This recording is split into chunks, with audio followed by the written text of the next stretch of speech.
Welcome to Scovia, where we make AI concepts feel like everyday ideas. Most AI models don't have a nice, clean equation that you can just solve on paper.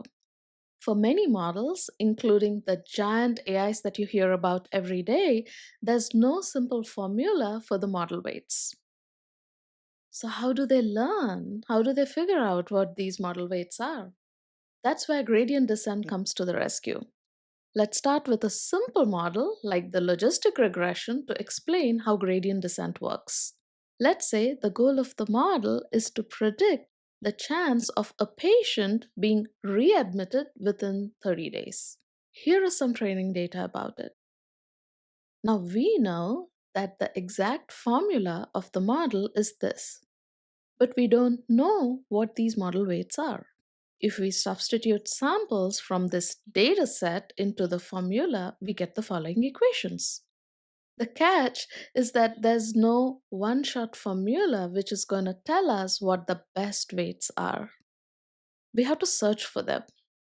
And for any random choice of weights, the model makes predictions. And when we compare those predictions to the true label, which is the right answer, we get what's called a loss, a number that shows us how wrong we are. If you imagine every possible set of weights, you get a crazy 3D landscape of error with lots of hills and valleys. And our goal is to find a low point in a valley where the error is small. Imagine you're standing somewhere on a mountain at night.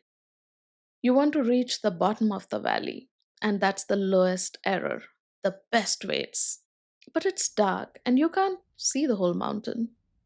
You can only see the ground that's right under your feet.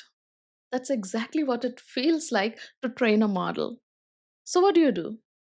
You can feel the ground and you can ask, which way is down?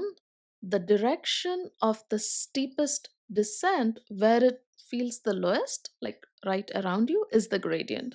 The gradient tells you that if I change my weights in this direction, the error is going to go down. Once you know which way is downhill, you take a small step and then you stop and feel the ground again and ask, okay, from here, which way is down?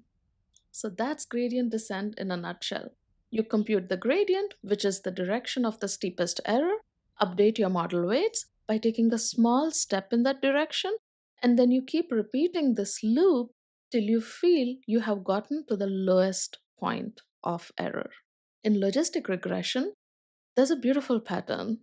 For each patient, we compute the prediction minus the true label. Every prediction comes from a simple formula. So we take each input, like the age, the blood pressure, etc., and multiply them with their weights.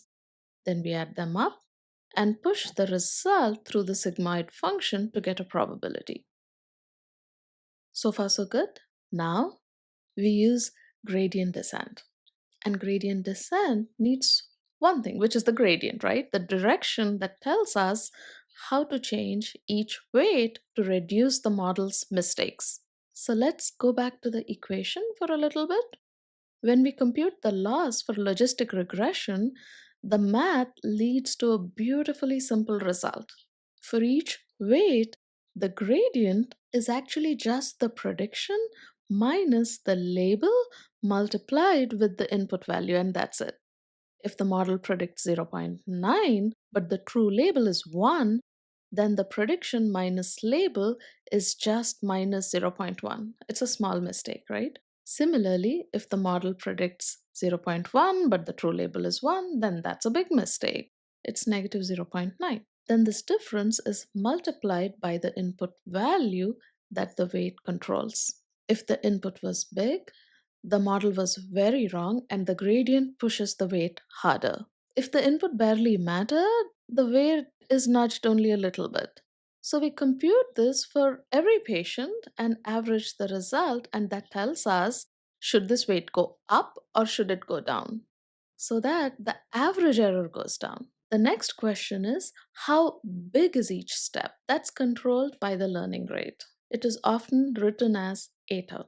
With a tiny learning rate, you inch your way down the mountain safe and slow. With a huge learning rate, you leap downhill but might overshoot the valley and bounce around without ever settling into the lowest point. Gradient descent is about finding that just right step size so that you move quickly, but then you stay stable as well. In practice, the model doesn't take just one or two steps, it can take hundreds or thousands or even millions of steps. At each step, you look at the current weights, you compute the predictions, compare the labels to get the error value, then you compute the gradient, and then you use that to move in the right direction. Over time, this trail of steps leads your model into a valley, which is a spot where the error is low and the weights are useful. What's wild is the same idea powers everything from a simple logistic regression to a giant neural network with billions of parameters. The models get bigger and the landscapes get higher dimensional, but the core loop is the same. Feel the slope, take a step downhill, and then keep repeating. If you want to see the actual Python loop for gradient descent, I have linked a tiny logistic regression notebook in the pinned comment. Play with the learning rate, watch the loss go down, and see the hiker move.